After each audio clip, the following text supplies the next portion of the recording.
Hello दोस्तों, अस्सलाम वालेकुम। Welcome to Bright Institute of Scientific Education and Technology. So दोस्तों, आज फिर मैं आपकी खिदमत में हाजिर हुआ हूँ। आज मैं आपके लिए लेके आऊँ एक नया टॉपिक जो आज हम पढ़ने वाले हैं। हमारे फर्स्ट चैप्टर है the fundamental concept of chemistry, वो अभी कंटिन्यू हुआ है, जिसमें हमने मॉलिक्यूलर फार्मूला एम्पिरिकल फार्मूला तक टॉपिक कर लिए थे। आज हमारा टॉपिक तो स्टोइचियोमेट्री होने वाला था, लेकिन स्टोइचियोमेट्री को समझने से पहले हमें केमिकल इक्वेशन को समझना चाहिए, उसको बैलेंस करना पता होना चाहिए। उसको जब हम बैलेंस करना सीख लेंगे तो हमारे लिए जो टॉपिक होगा स्टोइचियोमेट्री, वो आसान हो जाएगा, क्योंकि उसमें मास मास रिलेशनशिप होने वाली है, mass volume relationship and volume relationship. तो उसको समझने से पहले हमें इक्वेशन को बैलेंस करना आना चाहिए। तो आज मैं आपको बैलेंस करेंगे इक्वेशन को समझाऊंगा कि केमिकल इक्वेशन जो होती है उसको कैसे बैलेंस करेंगे। तो आइए देखते हैं केमिकल इक्वेशन क्या होती है। बैलेंसिंग केमिकल इक्वेशन, तो बेसिकली ये एक इस किस्म की इक्वेशन होती है जिसमें हम क्या करते हैं, जो केमिकल रिएक्शन होते हैं उसकी जो सिंबॉलिक रिप्रेजेंटेशन होती है उसको हम केमिकल इक्वेशन कहते हैं। अब यहाँ पे मैंने कुछ एग्जांपल लिखे हैं। सबसे पहले हमें पता होना चाहिए भाई, एक होती है इक्वेशन उसकी लेफ्ट साइड होती है, एक उसकी राइट साइड होती है। तो राइट साइड को हम क्या कहेंगे और लेफ्ट साइड को हम क्या कहेंगे। तो हमारे पास जो राइट साइड होती है उसको हम कहेंगे, हमारे पास वो है प्रोडक्ट। तो जो हमारे पास राइट साइड होती है, राइट हैंड साइड होती है, उसको हम कहेंगे प्रोडक्ट्स। और जो हमारे पास लेफ्ट हैंड साइड होती है उसको हम कहेंगे, हमारे पास क्या है, रिएक्टेंट। यानी जो रिएक्शन हो रहा होगा वो हमारे पास किस साइड में हो रहा होगा, लेफ्ट हैंड साइड में हो रहा। जो भी रिएक्शन होगा वो हमारे पास लेफ्ट हैंड साइड में, और उसका जो नतीजा, उसका जो प्रोडक्शन होगी, उसके जो रिजल्ट हमें मिलेगी वो उसको हम कहेंगे, वो हमारे पास क्या है, प्रोडक्ट्स है। क्योंकि रिएक्टेंट्स लफ्ज से हमें पता चलेगा रिएक्शन जो है वो इस साइड में होने वाला है, और प्रोडक्ट से हमें पता चले जो हमें प्रोड्यूस होगा, जो हमें रिजल्ट मिलेगी वो राइट हैंड साइड में होगी। तो बेसिकली इसको हम कुछ एग्जांपल की मदद से सीख लेते हैं कि हम इसको कैसे बैलेंस करेंगे। सबसे पहले हमें पता होना चाहिए हम बैलेंस जो इक्वेशन होगी केमिकल उसको पढ़ेंगे कैसे। तो ऐसे हम पढ़ेंगे, यहाँ पे देखो हाइड्रोजन रिएक्ट्स, यहाँ पे जो फर्स्ट प्लस होगी, जो रिएक्टेंट साइड पे प्लस का जो साइन होगा उसको हम कहेंगे, क्या कहेंगे उसको, रिएक्ट्स। इसका मतलब क्या होगा, रिएक्ट्स, यानी हाइड्रोजन रिएक्ट्स विथ क्लोरीन। यानी जो फर्स्ट जो लेफ्ट हैंड साइड पे जो प्लस का निशान होगा उसको हम कहेंगे रिएक्ट्स, ठीक है। और जो राइट साइड पे जो प्लस का निशान को हम उसको हम रिएक्ट्स नहीं कहेंगे, उसको हम कहेंगे एंड। फॉर एग्जांपल हमें यहाँ पे HCl एंड अमोनिया, तो इससे हम कहेंगे एंड। और जो फर्स्ट में होगा उसको हम कहेंगे रिएक्ट्स, जो राइट हैंड साइड है उसको हम कहेंगे एंड। तो आइए इसको देखते हैं कैसे बैलेंस करेंगे। हमारे पास है hydrogen reacts with chlorine to produce HCl। अब देखा जाए तो ये इक्वेशन अभी बैलेंस नहीं है। यहाँ पे देखो हाइड्रोजन क्या है, 2 है, यहाँ पे हाइड्रोजन 1 है, तो ये बैलेंस नहीं है। तो इस इक्वेशन हम क्या कहेंगे, ये हमारे पास अनबैलेंस है। इस इक्वेशन हम कहेंगे अनबैलेंस, ये हमारे पास अनबैलेंस है। अब इसको हमें बैलेंस करना है तो सबसे पहले आपको क्या करना है, इस सेम इक्वेशन को दोबारा लिख लेना है। लिख लेते हैं, H2O reacts with chlorine to produce HCl, ठीक है। अब हमें क्या करना है, चेक करना है कि कौन सी चीज है जो बैलेंस है, कौन सी चीज है जो बैलेंस नहीं है। हम देखते हैं यहाँ पे हाइड्रोजन कितने हैं, 2 हैं। यहाँ पे देखें तो हाइड्रोजन कितने हैं, 1 है। तो इसका मतलब हाइड्रोजन बैलेंस नहीं है। तो सबसे पहले हम क्या करना है, हाइड्रोजन को बैलेंस करना है। यहाँ पे 2 है तो हम यहाँ पे 2 लगा लेंगे। एक बात याद रखनी है, अभी हमने 2 देखो 2 यहाँ पे लगाया है, तो यहाँ पे यहाँ पे 2 नहीं लगेगा। आप समझ रहे भाई, यहाँ पे जो 2 है इस साइड में है, यहाँ पे इससे नहीं होगा। हमेशा हमें कोएफिशिएंट लिखना पड़ेगा यहाँ पे। तो अभी हमने यहाँ पे 2 लगा लिया। अब हमारे देखते हैं तो हाइड्रोजन यहाँ पे 2, यहाँ पे 2। अब हमारे को हाइड्रोजन क्या हो गई, बैलेंस हो गई। अब हम क्लोरीन को देखें तो Cl2। अब यहाँ पे 2 लग गया, तो 2 का मतलब क्या होगा, ये हाइड्रोजन के साथ भी है और क्लोरीन के साथ भी है। तो हमारे पास जो क्लोरीन है वो भी बैलेंस हो गया। तो अब हम इसको क्या कहेंगे, ये हमारे पास क्या है, बैलेंस इक्वेशन है। तो अब हम कहेंगे ये हमारे पास क्या है, बैलेंस है। अब नेक्स्ट जो एग्जांपल है वो हमारे पास है H, hydrogen reacts with oxygen to produce H2O to produce water. अब देखें तो यहाँ पे इसको हम लिख लेंगे दोबारा, तो हम लिखेंगे H2 reacts with O2 to produce H2O। अब चेक करें कौन सी चीज बैलेंस है, कौन सी अनबैलेंस है। ये तो फर्स्ट में हमारे पास क्या है, अनबैलेंस है। इसको हम बैलेंस करेंगे तो हाइड्रोजन को देखें तो यहाँ पे H2 है, यहाँ पे भी H2 है। अब यहाँ पे ऑक्सीजन O2 है और यहाँ पे ऑक्सीजन क्या है, 1 है। तो हमें ऑक्सीजन को बैलेंस करना है, तो हम यहाँ पे क्या लगा लेंगे, 2 लगा लेंगे। अब हमने 2 तो लगा लिया, लेकिन फिर से जो हाइड्रोजन है वो अनबैलेंस हो गए। कैसे? देखो यहाँ पे 2 हाइड्रोजन है, यहाँ पे 2 टू द हाइड्रोजन तो 4 हो गए। अब ये हाइड्रोजन को फिर से हमें बैलेंस करना पड़ेगा, तो हम क्या करेंगे, यहाँ पे भी 2 लगा लेंगे। अब देखते हैं, यहाँ पे देखो 2 टू द 4, तो यानी हाइड्रोजन 4 हो गई। यहाँ पे देखें तो 2 टू द 4 यानी हाइड्रोजन 4 हो गई। अब यहाँ पे देखें तो ऑक्सीजन कितने हैं, 2 है, और यहाँ पे देखें तो ऑक्सीजन कितने हैं, 2 है। तो अब ये हमारी इक्वेशन क्या हो गई, बैलेंस हो गई। अब हम कहेंगे ये हमारे पास इक्वेशन क्या है, बैलेंस है। Next question, N2 reacts with H2 to produce ammonia. जो N2 है वो रिएक्ट कर रहा है हाइड्रोजन के साथ और हमें क्या दे रहा है, अमोनिया दे रहा है, NH3 दे रहा है। अब इसको बैलेंस करें। अब देखिए इसको दोबारा लिख लेंगे, N2 plus H2 to produce ammonia, NH3। ठीक है, अब नाइट्रोजन को चेक करें तो नाइट्रोजन यहाँ पे कितने हैं, 2 हैं। यहाँ पे कितने हैं नाइट्रोजन, 1 है। सबसे पहले हमें क्या करना है, नाइट्रोजन को हमें नाइट्रोजन को बैलेंस करना है। तो हम क्या करेंगे, यहाँ पे 2 लगा लेंगे। तो हमें क्या, नाइट्रोजन तो हमारे पास बैलेंस हो गई। यहाँ N2, यहाँ पे भी N2, नाइट्रोजन बैलेंस होगी। अब हाइड्रोजन को देखें तो हमारे पास यहाँ पे हाइड्रोजन कितने हैं, 2 हैं, और यहाँ पे हाइड्रोजन कितने हैं, 3 हैं। तो अब हमारा हाइड्रोजन जो है वो बैलेंस नहीं है, यहाँ पे 3 नहीं है, यहाँ पे हाइड्रोजन 6 हो गए, क्योंकि ये जो 2 यहाँ पे आ गया ये दोनों के साथ आएगा। तो हमारे पास हाइड्रोजन कितने हो गए, 3 टू द 6 हाइड्रोजन, और यहाँ पे हाइड्रोजन कितने हैं, 2 है। अब हमें इसको बैलेंस करना है, तो हम क्या करेंगे, यहाँ पे 3 लगा लेंगे। अब हमारी इक्वेशन हो गई बैलेंस, क्योंकि अब हम चेक करें तो हमारे पास नाइट्रोजन 2, यहाँ पे नाइट्रोजन 2 बैलेंस है, हाइड्रोजन 3 टू द 6, यहाँ पे 3 टू द 6। अब हम कहेंगे ये हमारे पास क्या है, बैलेंस्ड इक्वेशन है।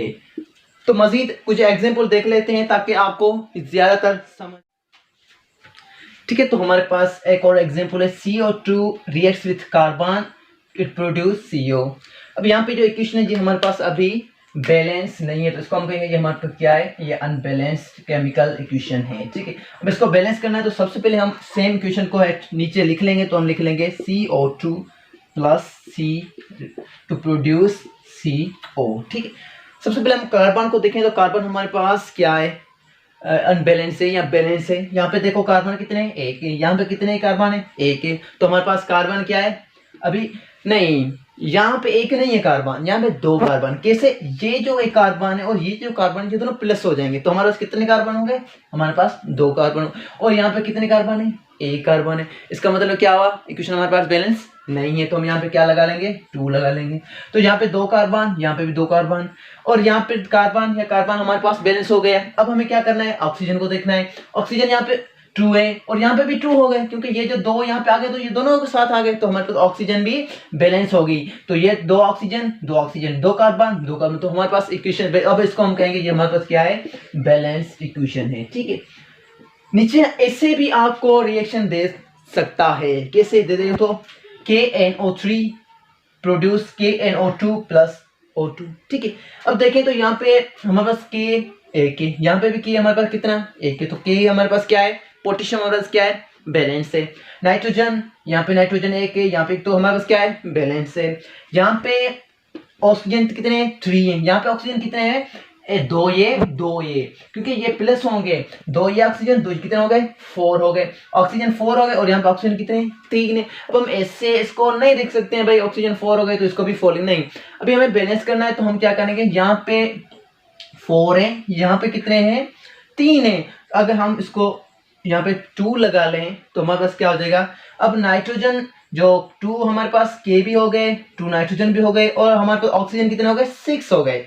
6 हो गए। तो अब हमारे यहाँ पे कितने हैं, ये 2 4। अगर हम यहाँ पे 2 लगा लें तो हमारे पास क्या हो जाएगा। अब चेक करें, यहाँ पे पोटेशियम 2, नाइट्रोजन 2, यहाँ पे ऑक्सीजन कितने हैं, 4 है। तो हमारे कितने, 4 + 2 कितने हो गए, 6 हो गए। यहाँ देखो 3 टू द 6 ऑक्सीजन हो गए। यहाँ पे देखो तो 2 टू द 4, ये 2 इसमें प्लस करेंगे तो हमारे पास कितने हो जाएंगे, 6 हो जाएंगे। तो हमारे पास ये इक्वेशन भी बैलेंस हो गई। इसको भी हम क्या कहेंगे, ये हमारे पास बैलेंस इक्वेशन है। ठीक है, यहाँ पे हमने यहाँ पे कर लिया, लेकिन यहाँ पे नहीं करना है, हमें नीचे लिख के करना है। तो अगर हम नीचे ही लिखेंगे, हमें एक बार नीचे लिख लेनी है। तो हम नीचे लिख लेते हैं KNO3 2 + O2 हमें यहाँ पे लिख लेना है। तो हमारे पास ये इक्वेशन बैलेंस हो चुकी है। सो फिर अब हमारा जो नेक्स्ट टॉपिक है स्टोइचियोमेट्री, उस पर जाते हैं ताकि अब हमको फुल समझ में आ जाएगा। आई होप आपको ये इक्वेशन बैलेंस करना अब पता चल गया। मे भी आपको पहले से ही पता हो, लेकिन कुछ ऐसे स्टूडेंट हैं जिनको पता नहीं था, तो आई होप आपको अब पता चल गया होगा। तो आइए अब हमारा जो नेक्स्ट टॉपिक है स्टोइचियोमेट्री, उसकी तरफ चलते हैं। सो दोस्तों अब हम स्टोइचियोमेट्री को समझने की कोशिश करते हैं कि स्टोइचियोमेट्री क्या होता है। तो बेसिकली जो स्टोइचियोमेट्री होता है वो एक रेशियो मेथड होता है, एक कैलकुलेशन मेथड होता है। किसी भी केमिकल इक्वेशन में जो एलिमेंट दिया जाता है उसके मास की कैलकुलेशन या उसकी वॉल्यूम की कैलकुलेशन जो होती है उसको हम कहते हैं स्टोइचियोमेट्री। बेसिकली अगर देखा जाए तो ये केमिस्ट्री की कोई मेथड नहीं है, ये एक मेथड होता है, मैथ मेथड होता है, जिसमें रेशियो मेथड जिसको हम कहते हैं। मैथ में किसी भी चीज़ का जो रेशियो हम निकालते हैं, तो ये बेसिकली वही मेथड है, लेकिन फिर इसको स्टोइचियोमेट्री का नाम दे दिया गया है। तो अब हम इसको समझने की कोशिश करते हैं कि ये क्या होता है। बेसिकली जो stoichiometry, it is the combination of two words. Number one is stoichio and other is metry. Stoichio का मतलब क्या होता है? रेशियो और एलिमेंट। इसको रेशियो भी कहते हैं और एलिमेंट भी कहा जाता है, क्योंकि रेशियो जो भी निकला वो किसी ना किसी एलिमेंट का ही निकलेगा। और मेट्री का मतलब क्या होता है? कैलकुलेशन। तो बेसिकली देखा जाए तो मीटर हम कहते हैं भाई थर्मामीटर या कैलोरी मीटर, तो वो जो मीटर हो गया उसकी मीनिंग अलग है, और यहाँ पे जो मेट्री हो गया तो इसकी मीनिंग जो है वो अलग हो जाती है। तो मेट्री की मीनिंग हमारे पास क्या हो जाती है? कैलकुलेशन। एंड जो थर्मामीटर है वहाँ पे जो मीटर, उसकी हमारे पास जो मीनिंग होगी वो हमारे पास होगी इंस्ट्रूमेंट। तो यहाँ पे अलग मीनिंग है, वहाँ पे जो कैलोरी मीटर हो गई या थर्मामीटर होगी तो उसकी मीनिंग अलग होती है। तो ये क्या हो गया? Stoichiometry means ratio, metry means calculation, यानी calculation of ratio, calculation of any element. तो देखिए तो हमारे पास आता है stoichiometry is the method by which the amounts of chemicals are calculated by the means of balance equation. किसी भी बैलेंस केमिकल इक्वेशन जो होती है उसका जो उसमें जो अमाउंट्स है किसी भी केमिकल्स का, उसकी जो कैलकुलेशन होती है उसको हम कहते हैं स्टोइचियोमेट्री।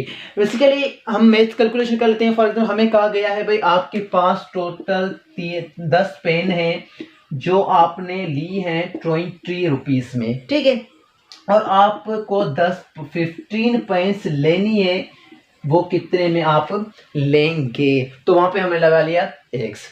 एक तो हम दिमाग से सोचेंगे तो हमारे पास 10 पेन 20 में मिली हैं, तो हमारे 15 पेन कितने में मिलेगी? 10 20 में। तो इसका मतलब क्या होगा? एक पेन कितने की होगी? 2 रुपए की होगी। तो 10 पेन कितनी की होगी? 30 रुपीज़ की होगी। तो एक हम दिमाग से कैलकुलेशन कर लेते हैं। लेकिन अगर हम मैथ के हिसाब से, रेशियो मेथड के हिसाब से इसको करेंगे तो हम कैसे करेंगे? 10 पेन हमें मिली है 20, यहाँ पे रेशियो लगा लेंगे 20 रुपीज़ में, ठीक है, इक्वल टू, और 15 पेन हमें कितने में मिलेंगी? ठीक है, 15 पेन रेशियो एक्स लगा लेते हैं, ठीक है। अब यहाँ पे रेशियो का मतलब क्या होता है? डिवाइड। तो हमारे पास क्या हो जाएगा? 10 divide by 20 equal to 15 divide by x. By cross multiplication कर लेंगे तो हमारे पास क्या आ जाएगा? 10x equal to 20 multiply by 50, ठीक है। 10 यहाँ पे क्या हो रहा है? मल्टीप्लाई, और यहाँ भी जाएगा क्या होगा? डिवाइड होगा। 10 हमने यहाँ पे लगा दिया। अब यहाँ पे 5 2 ज़ा 10, 10 2 ज़ा 20, तो हमारे पास क्या आ जाएगा? 10 15 150, और यहाँ पे 5 हमारे क्या आ जाएगा? 5 30। तो हमारे पास आंसर कितना आ गया? 30 आ गया। ये हमारे पास यही मेथड हम यहाँ पे इस्तेमाल करेंगे। लेकिन यहाँ पे हमें ये नहीं बताया जाएगा भाई आपको 10 पेने 20 में मिली हैं या 15 में, लेकिन ये नहीं होगा। हमारे पास यहाँ केमिकल्स जो होंगे उसकी जो कैलकुलेशन होगी वो ही हम करेंगे। केमिकल्स का जो मास होगा उसकी कैलकुलेशन करेंगे और उसको हम स्टोइचियोमेट्री की मदद से समझेंगे। तो स्टोइचियोमेट्री में हमें पढ़ना क्या है? ये एक टॉपिक है, इंपॉर्टेंट टॉपिक है इस चैप्टर का। फर्स्ट चैप्टर जो फंडामेंटल कॉन्सेप्ट ऑफ केमिस्ट्री है, इसमें यही टॉपिक है जो एक इंपॉर्टेंट, इसकी टॉपिक से ही रिलेटेड न्यूमेरिकल्स आते हैं और इससे रिलेटेड हम न्यूमेरिकल्स भी सॉल्व करेंगे और उसको समझने की भी कोशिश करेंगे। तो ये टॉपिक एक ऐसा टॉपिक है जिसमें न्यूमेरिकल्स भी आते हैं, एमसीक्यूज भी आते हैं, इसको हम डेप्थ में समझने की कोशिश करेंगे। तो हमारे पास कितनी रिलेशनशिप होती है? टोटल हमारे पास 3 किस्म की रिलेशनशिप होती है स्टोइचियोमेट्री में। नंबर 1 हमारे पास होती है मास रिलेशनशिप, मास रिलेशनशिप, ठीक है। और दूसरी हमारे पास होती है मास वॉल्यूम रिलेशनशिप, और हमारे पास थर्ड नंबर पे आती है वॉल्यूम एंड वॉल्यूम रिलेशनशिप। हमें मास मिला होगा और हमें मास फाइंड आउट करना होगा, ये एक रिलेशनशिप हो गई। हमें मास मिला होगा और उससे हमें वॉल्यूम फाइंड आउट करना होगा, ये भी एक रिलेशन होगी।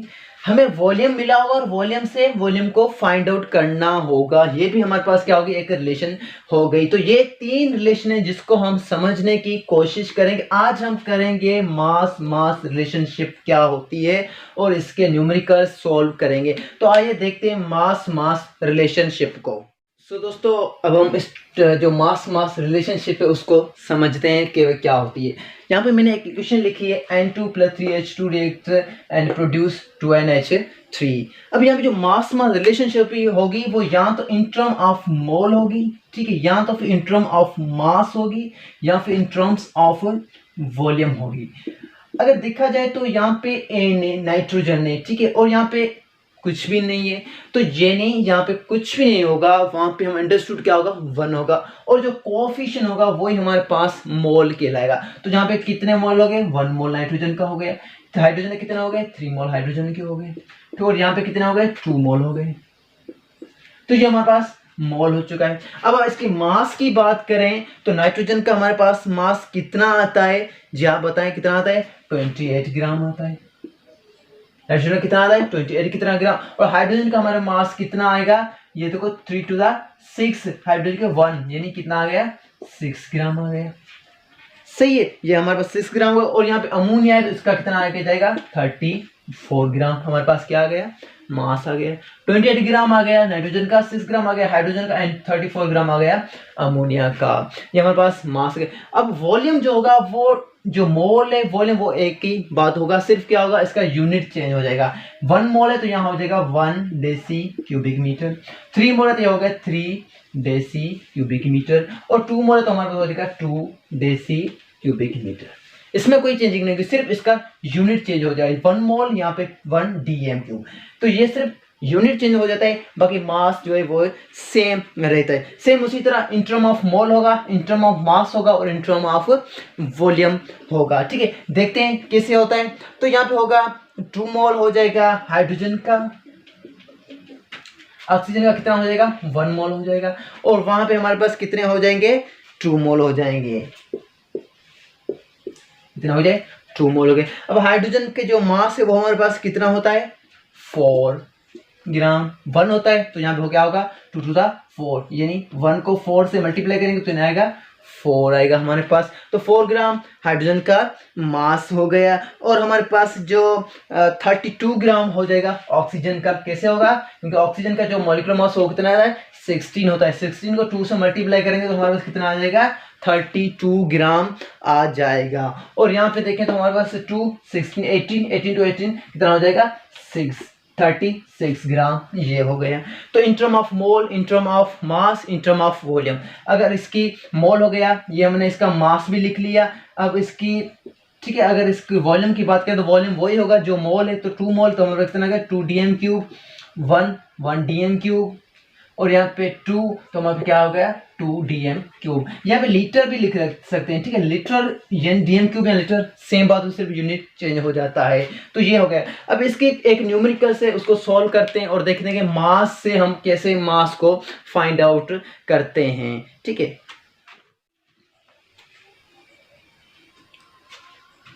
सो फ्रेंड्स यहाँ पे एक क्वेश्चन है, find out the mass of Na3 gas produced by the reaction of 56 gram of nitrogen gas. Equation है N2 + 3H2 reacts produce 2NH3, ठीक है। तो अब हमें क्या करना है, सबसे पहले हम वही रेशियो मेथड इस्तेमाल करें, कोई भी और मेथड। अब यहाँ पे जो हमारा बुक है उसमें हमें 2 मेथड दिए गए हैं, लेकिन इसके 3 मेथड होते हैं। फैक्टर मेथड होता है, मोल मेथड होता है, एंड यूनिटरी मेथड होता है, लेकिन हम वो नहीं करेंगे। हम अपना मेथड करेंगे। कौन सा मेथड, जो हम पहले स्टोइचियोमेट्री में जो रेशियो मेथड कर चुके हैं वही मेथड हम यहाँ पे इस्तेमाल करेंगे। तो सबसे पहले हम इसकी सॉल्यूशन देख लेंगे। यहाँ पे कोई डेटा नहीं होगी, जैसे आप डेटा बना लें फिर कल कोई डेटा नहीं होगी, सिर्फ हम क्या करेंगे, इसकी सेम वही इक्वेशन दोबारा लिख लेंगे। सॉल्यूशन करते हैं, दोबारा इक्वेशन लिख लें तो हमारे पास आ जाएगा N2 3H2 प्रोड्यूस 2NH3। तो सबसे पहले हमें क्या करना है, वो चीज़ें जो हमें रिक्वायर हैं और वो चीज़ें जो हमें दी गई हैं उन पे हमें क्या करना है, मार्क लगा लेना है। तो हमें क्या दी गई है, हमें नाइट्रोजन दी गई है और हमें फाइंड आउट क्या करने आए, हमें NH3 जो है वो फाइंड आउट करना है। नाइट्रोजन हमें दी गई है और NH3 हमें क्या करना है, फाइंड आउट करना है। तो इसके लिए दो मेथड है, कौन से, फ्रॉम इक्वेशन, हमें क्या करना है फ्रॉम इक्वेशन, और दूसरा है हमारे पास फ्रॉम क्वेश्चन। एक तो हमें देखना है कि फ्रॉम इक्वेशन से हमें क्या मास मिल रहा है और दूसरा हमें देखना है फ्रॉम क्वेश्चन हमें कितना मास दिया गया और हमें कितना मास फाइंड आउट करना है। ठीक है, तो फ्रॉम इक्वेशन हम देख लें तो हमारे पास जो नाइट्रोजन है वो आ जाता है हमारे पास 28 ग्राम। ठीक है, और जो अमोनिया है वो हमारे पास आ जाता है 34 ग्राम। ठीक है, 28 ग्राम आ गया, कितना बना रहा है 34 ग्राम। 28 ग्राम नाइट्रोजन के मिलकर 34 ग्राम कितने किसके बना रहे हैं, अमोनिया के बना रहे हैं। लेकिन हमें ये नहीं कह रहा है कि भाई आप जो इक्वेशन है उससे हमें फाइंड आउट करना, नहीं, हमें उसने मास दे दिया है, कितना 56 ग्राम कह रहा है भाई, हमने आपको मास दे दिया है, आप इसमें से फाइंड आउट करें अमोनिया का मास। तो नाइट्रोजन का हमें मिला है, कितना मिला है हमें 56 ग्राम, और हमें अमोनिया का फाइंड आउट करना है तो हम क्या लगा लेंगे, हम लगा लेंगे x। वो ही रेशियो मेथड इस्तेमाल करेंगे, कोई और मेथड नहीं इस्तेमाल करेंगे, उसी मेथड से हम कैलकुलेशन करेंगे और मास हम हासिल कर लेंगे, ऐसी कोई बड़ी बात नहीं है। तो वही कैलकुलेशन मेथड करते हैं, वही रेशियो मेथड हम इस्तेमाल करते हैं। तो कितना हमें मिला है 28 ग्राम हमने इक्वेशन से निकाला, NH3 का हमने इक्वेशन से कितना निकाला 34 ग्राम हमने इक्वेशन से निकाला। ठीक है, यहाँ पे इक्वल टू लगा लें, और हमें कितना नाइट्रोजन का मास दिया गया है क्वेश्चन में, हमें दिए गए 56 ग्राम, और हमें मालूम करना है x लगा लेंगे। 28 divide by 34 equal to 56 divide by x, by cross multiplication कर लें तो हमारे पास क्या होगा 28x equal to 34 multiply by 56, जहाँ पे 28 डिवाइड मल्टीप्लाई यहाँ पे हो जाएगा डिवाइड, तो इसको डिवाइड कर लेंगे तो हमारे पास आ जाएगा 68 gram of ammonia produced, 68 gram of ammonia produced from the 56 gram of nitrogen gas. तो अब एक और एग्जांपल देख लेते हैं ताकि आपको समझ में आ जाए। ठीक है, एक और एग्जांपल देखते हैं क्या होता है हमारे पास।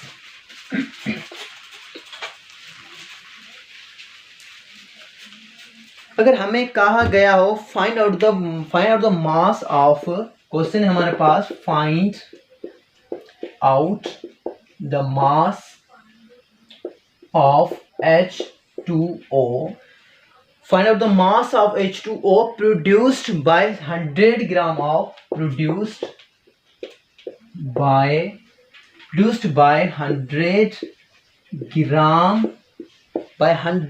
gram of oxygen gas, by 100 gram of oxygen gas।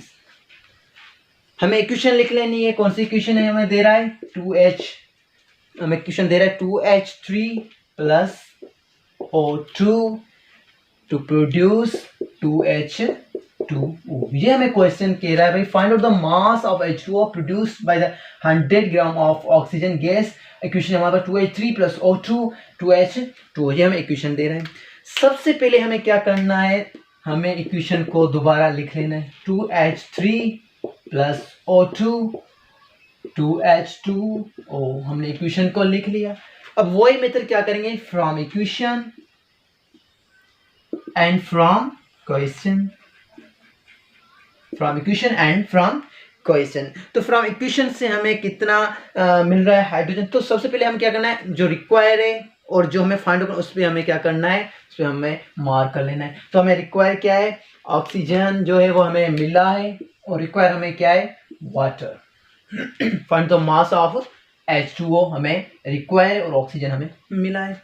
तो ऑक्सीजन का जो हमें ग्राम इसमें इक्वेशन से निकालना है वो कितना होगा, वो हमारे पास ऑक्सीजन का मास कितना होता है 60, तो 216 कितना हो जाएगा हमारे पास 32 ग्राम, 32 ग्राम हो गया। और जो H2O उसका हमारे पास कितना हो जाएगा 36, 18 प्लस कितना हो गया 36 ग्राम हमारे पास हो गया। लेकिन हमें ये नहीं कह रहा है कि 32 ग्राम ऑक्सीजन के हैं और उनसे हमें 36 ग्राम वाटर मिल रहा है, लेकिन ये हमें कह रहा है भाई 100 ग्राम हो ऑक्सीजन के, तो उनमें से हमें कितना ग्राम ऑफ मास हमें मिलेगा वाटर का। तो 100 ग्राम यहाँ पे लगा लेंगे और यहाँ पे हम लगा लेंगे एक्स। वही मेथड, सिंपल सा मेथड, रेशियो मेथड हम यूज करेंगे। कौन सा है हमारे पास, 32 ratio 36 equal to 100 ratio x. 32 divide by 36 equal to 100 divide by x. By cross multiplication कर लें तो हमारे पास कितना हो जाएगा, जी हाँ, बाय क्रॉस मल्टीप्लिकेशन करेंगे तो हमारे पास हो जाएगा 32 x equal to 100 multiply by 36 divide by, हमारे पास यहाँ पे 32 डिवाइड हो रहा है, यहाँ पे कितना हो जाएगा, यहाँ पे मल्टीप्लाई हो रहा है, यहाँ पे जाएगा तो डिवाइड हो जाएगा हमारा 32। तो यहाँ पे हम इसको डिवाइड मल्टीप्लाई करेंगे तो हमें जो वाटर का ग्राम में मास है वो हमें मिल जाएगा। सो फ्रेंड्स, आई होप आपको अब समझ में आ गया होगा कि हम मास से मास को कैसे फाइंड आउट करेंगे। तो अब हमारा जो नेक्स्ट टॉपिक है वो होने वाला है volume volume relationship and mass volume relation. तो मिलते हैं अगली वीडियो में, तब तक के लिए अल्लाह।